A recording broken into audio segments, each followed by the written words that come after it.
Network News. Okay, mga kasama, sa kasalukuyan nag-convene na ngayon ang lahat ng mga concerned agencies sa Santos para sa agarang tulog matapos ang nangyaring 7.8 magnitude na lindol kaninang umaga.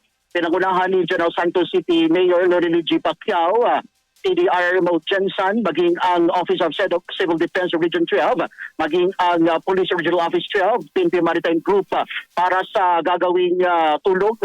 Sa ngayon, inaalam pa ang mga reports hinggil sa 3 namatay na mga individual dito sa Jensen. Agad naman na ipinag-utos ni Jensen City Mayor Lorelie Pacquiao ang pagkakansila ng lahat ng pasok sa mga paralan ng Jensen, maging sa mga government offices dito sa lungsod.